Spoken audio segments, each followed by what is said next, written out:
Welcome to Tuesday Talks with Shawnee Alliance Church. Each week, we gather to discuss how being a follower of Jesus impacts our everyday lives. Whether you have been a believer for a long time or still have lots of questions about faith, we would love to have you join us as we embrace the joy of a transformed life.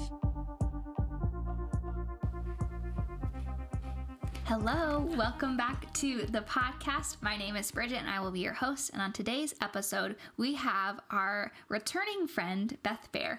Hello. So glad to have you on the podcast again. I always love being able to chat with you.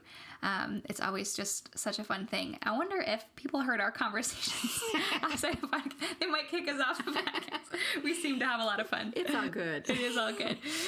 So for today's conversation, we are going to talk about legacy, which is something I love to talk about, but also for you, this is something that you carry on your life of equipping and empowering people to live with legacy. So before we kind of dig into some questions, can you just kind of tell us your story around how legacy has become such a important part of your story?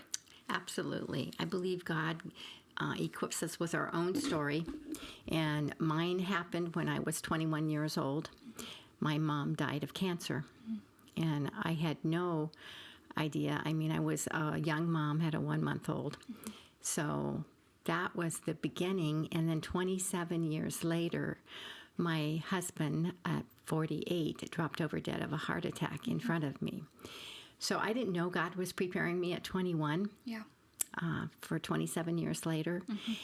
And then he just impacted upon my heart that I needed to do something to help people prepare. Because we live life like we have every day. And we don't know if we have every day. And so my mom's cancer struggle was a longer struggle, and my husband's death was sudden. So we never know. So from that, God has really put together some pretty exciting things that I love to share with people. Yeah, I love that. Thank you so much. One of the things that I love to think about is this idea that, especially as believers, is that when we talk about this big word of discipleship, that it's not that we're just giving people knowledge about God or being able the ability to know what Bible verses to have when they're anxious. Like, those are important things, but it's actually more than that. It's actually that as Jesus came with his disciples, he actually imparted who he was to them. That this is my nature, this is my character, this is my life. And so as us being followers of Jesus and following in the way that he lived life and lived out love, that means that as both men and women of God, that we actually get to carry his nature of being a father, and for women being mothers, to actually raise up sons and daughters who know who they are, who know their value so that they live a life of value and then pass it on to their children. You know, we've got that big song that's out right now. It's called The Blessing with Carrie Job and her husband. And, you know, it's taken right from scripture, this blessing of, may his favor be upon you in 1,000 generations. And I think about that. I was like, Lord, is that one of those things like 7 times 70 where like every generation it starts over, where it's just, there's no end to it, his favor. And the thing about God is that he's not stingy. And so when you see him, when we talk about legacy, we're going to talk about not only the parts of the spiritual implications of that, but also the practical financial parts of what legacy means. In this idea that what God has done in your life, he actually wants to replicate. And what God has done in someone else's life, like he wants to do it for you. Like, it's just a testimony of his goodness. It's not like he likes this person better, but he doesn't like you. That's a very, we call that a victim's perspective of what God's blessing is. Like, God actually wants to bless us because he loves us. So we can tap into that. And so as we dive into this, can you tell us, what is your definition / how do you build legacy? What is legacy made out of? Well, first, I want to carry a thought that you just mentioned, is we carry out the character of God in how we live. Well, if you think about it, God is a planner, and God is a detailed God, and God is an orderly God. And so when you look at your life, there's areas that you see that just don't resemble that. And it's usually in our finances and in our personal stuff. It's like, I don't know. Where is that? I know I put it someplace. Yeah. So I just wanted to reiterate that is that when God gave us the example, but we have to just know how to carry it out. Now, what was your question? My question was, when we talk about the conversation around legacy, what are we talking about? We're talking about how we're going to impact the next generation. And are we going to leave a mess? Or are we going to leave order and direction? Yeah. And writing down our core, what has impacted our life, who has impacted our life. These are things that we don't always talk about, and if we don't take the time and record them or write them out, it's going to be lost. It's just like, have you guys worked on your computer on this whole thing you worked on, and then you didn't press the save button? Yeah. You lost it. It's like, it makes you sick. Well, when one of your relatives or a dear friend that's meant the world to you dies, what's been lost? Yeah. So this conversation, I a lot on the podcast, I talk about the importance of journaling because I love journaling. I didn't love journaling, but now I see the importance of it. But so many people, what I hear is that there is so much shame attached to their life that they are terrified that when they die, people are going to read their journals and they're going to find out who they really are. And that makes me so sad because I actually, I believe that, I write very unfiltered in my journals with God. And I can look back some days and be like, wait, why did you feel that? But there's no shame attached to it. This is part of the process. And so I'm actually really looking forward to my children and grandchildren and great-grandchildren being able to read, how I was processing with God at 18 years old, because I actually want to be able to create that safety of, grandma did it this way and she had to learn, and look what else happened. So I feel like one of the big reasons that people are afraid to actually have anything in writing is this shame piece of their life. Can you talk a little bit about that, of how you help people process through that part? That's a really good point. And again, it's turning a negative into a positive. Okay, there were hard times, and maybe there was some shame, but how has it made you who you are today? Yeah. You've got to turn those negative pieces into a positive and find, wow, God used that. God turned those ashes into this. It's a mindset, and we have to change our mindsets many times. And we have to be careful the voices we're listening to. So again, having an accountability coach with you to guide those thoughts so they don't go down a rabbit trail that they should not be going down. Make this has to be life-giving. So how do you start when we're talking about personal legacy? What are some of the ways that you equip families to begin this process if they've never really thought about it before? Asking the right questions. And again, Jesus is our example of that from Scripture is, ask questions. And you ask them in a way that's what I love about it. It promotes communication with one another that we don't necessarily have depth conversations about life. Yeah. And knowing that if we can be directed in the right way, we can really bring value and meaning to something that maybe just was right past them. They never even thought about that. So what types of questions? What are those starting questions? Let me go to my what matters most. Yeah. Simple little things. What matters most in your life? You and I have done this too. I answer some of these questions with you. Well, that was on another. Yeah. Because when I'm also a financial coach, well, that goes to money too. But what matters most to you, is it relationships? Yeah. What are your core values? Yes. And then just starting to make a list. Love list. A love list of who. And maybe we just give like we have examples of beginning sentences. You are important to me because. I remember our wonderful times together, especially. You've been a great inspiration to me. Bye. You have been a great encourager in my life, especially during. Sometimes we just need starting sentences that we can complete, but it's like, oh, I don't know where to begin. Well, we can help you with those. Those are great. Just creating space for reflection.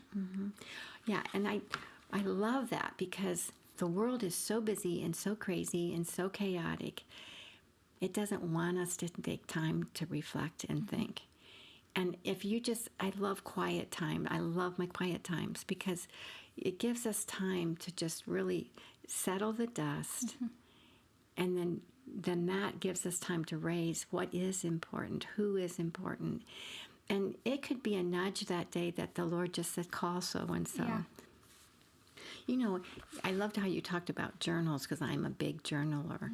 That can be a beginning place to begin too. And because of my journals, I've been able to do a timeline. Have you ever done a timeline of your life? Where you map out. Yeah. And it's now that I'm older, I can go decades. Yeah. But to see what were the most difficult years, what were the most fun times in our lives, and the older we get, the more wisdom we have to share, because we can go back and we can see God's faithfulness. You're young, you're just beginning, but to draw on your mother's, your grandmother's wisdom and their experience and their confidence that I got through this, you're going to get through this. You know, we have such a responsibility to pass that on. Yeah. My new statement right now that I've been working through a lot personally is my life is worth sharing. Oh, that's so fitting.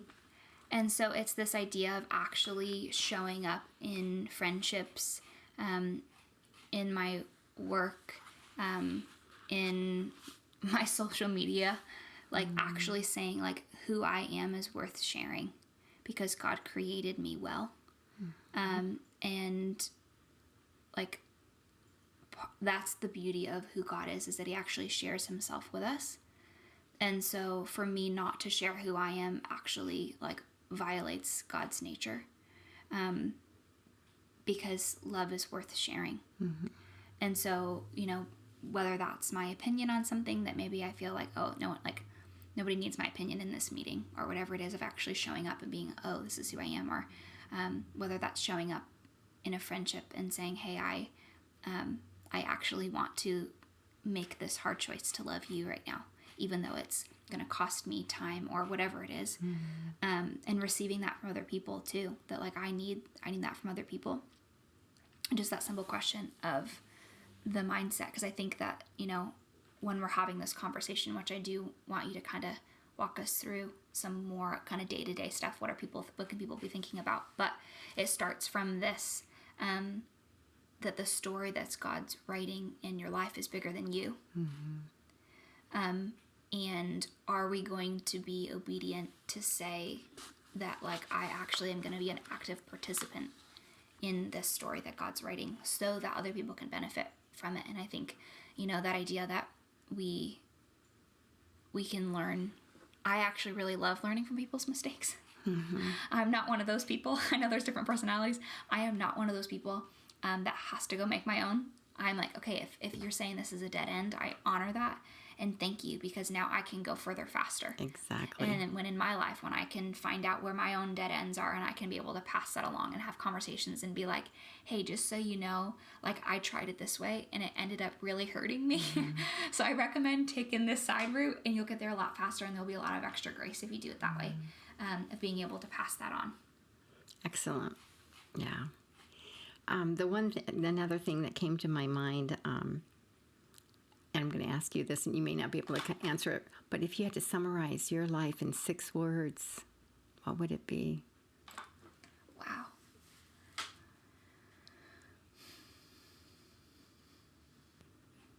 Can I have 7? Okay. There's grace.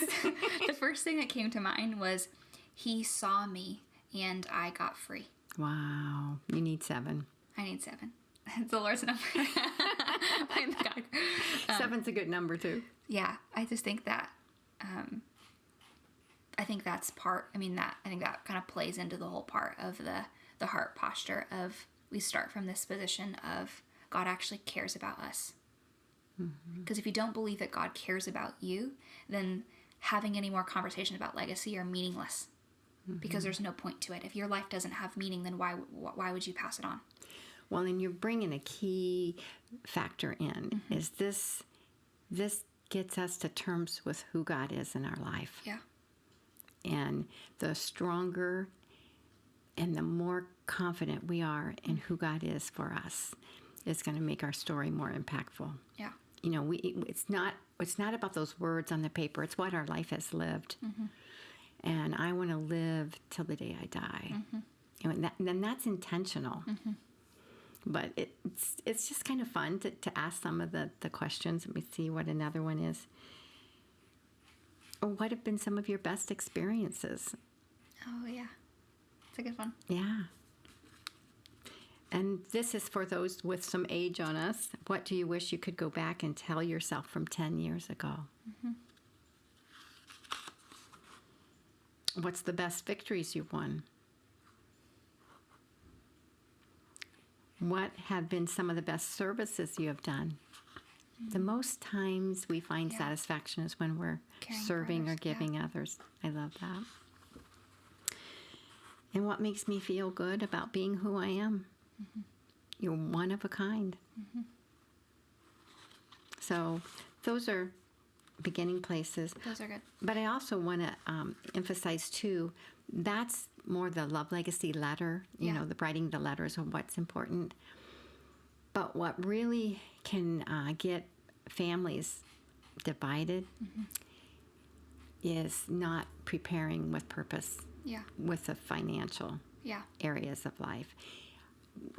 4 out of 10 people have a will. Wow. So if that is something so basic doesn't get accomplished, that's why a lot of financial houses aren't in order.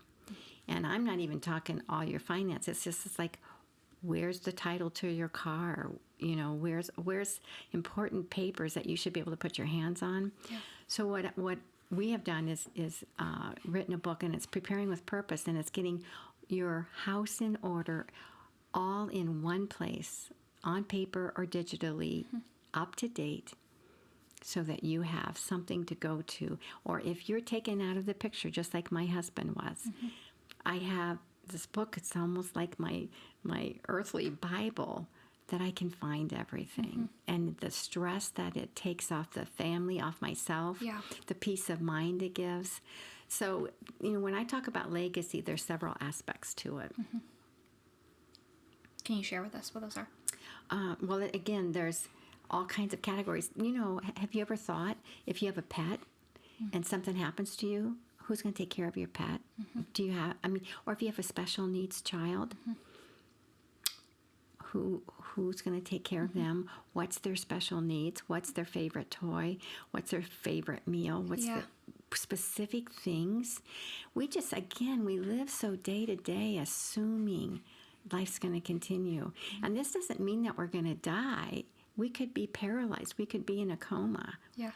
Can you explain the heart difference in living from a place of fear that death's gonna, the death's around the corner every day, and living with purpose of setting up a next generation?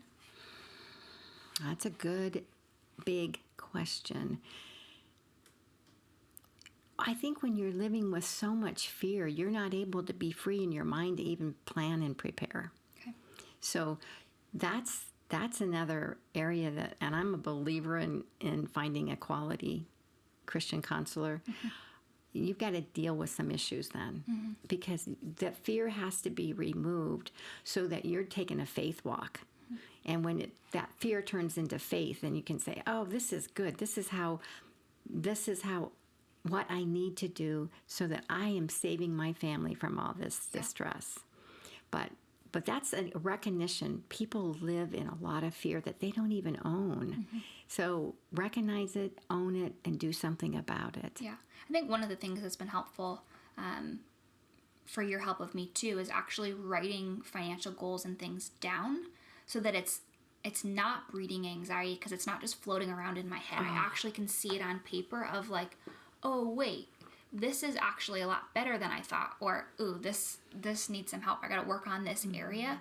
But because I've seen it, there's actually an action plan, and that's what I keep hearing you say about preparing with purpose. Is there's actually a plan in place that will set us up. It's not just this frilly idea of something.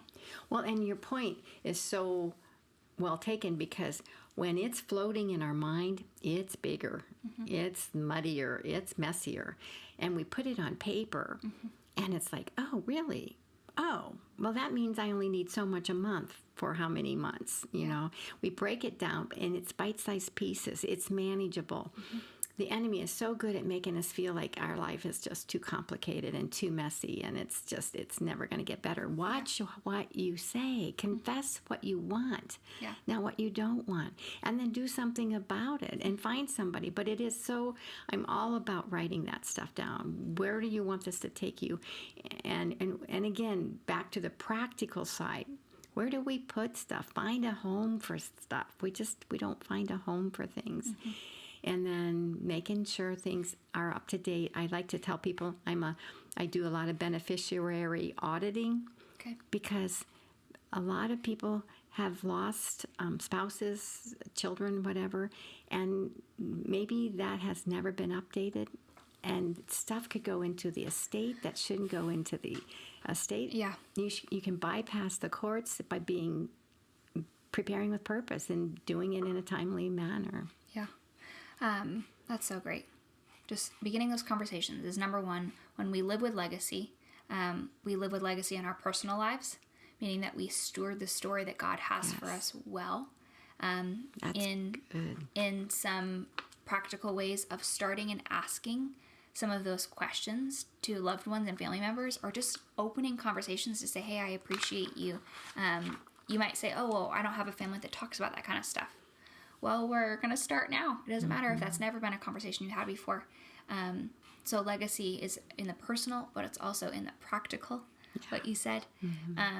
And that beginning to just have healthy conversations about money, that we actually can live with a future in mind, that the financial decisions that we make are not just about us. They're about the next generation. Absolutely. And that there is grace where we have either lived in a family dysfunction of legacy, whether maybe we've lived a story that we don't want to retell, whether that's personal or whether that's with financial. Like maybe the story that we've had has carried such brokenness that it's not a story we want to retell. But we actually believe that in Christ that we actually get to, I love that, like it's actually the blood of Christ, that when we're adopted into his family, we actually get to be part of his bloodline of royalty, which means that now the story that I leave is one of purity. It's one where families are whole and healed. It's one where finances don't carry anxiety. It's one where our lives are worth sharing. And that might not be a reflection of what I see in my natural family, but that is a reflection of what I see in God's kingdom, in my heavenly family. And so do you have any other tips and tricks, or just if you could sit down with all the people that are listening and give them your heart on legacy, what would you share with them? Do it now. Do it now. And that's where people say, but I don't know where to begin. Well, find somebody that, specializes in this. We do the coaching for that. Time slips away. People change. Our lives change. People die. And we just need to take action. And it's just too easy to put things off. I mean, we just get in this routine of life, and we need to just be intentional and make a decision. And it's like when people come here for financial coaching, it takes a lot to walk through that door. And it takes a lot to say, okay, this is overwhelming, but where do I begin? Yeah. And just make it a bite-sized plan that you can handle. And we don't do it all at once. Yeah. Start small. Start small. I love that. Well, Beth, thank you so much for being on the podcast today. Absolutely. We appreciate your wisdom that you carry and share with us. Thank you. Thanks for listening to Tuesday Talks with Shawnee Alliance Church. Let us know your thoughts by leaving a review, and be sure to subscribe, rate, and share. If you would like to join our conversation on social media, be sure to use the hashtag TuesdayTalksWithSAC. Thanks for listening to this week's episode, and we look forward to seeing you again next week.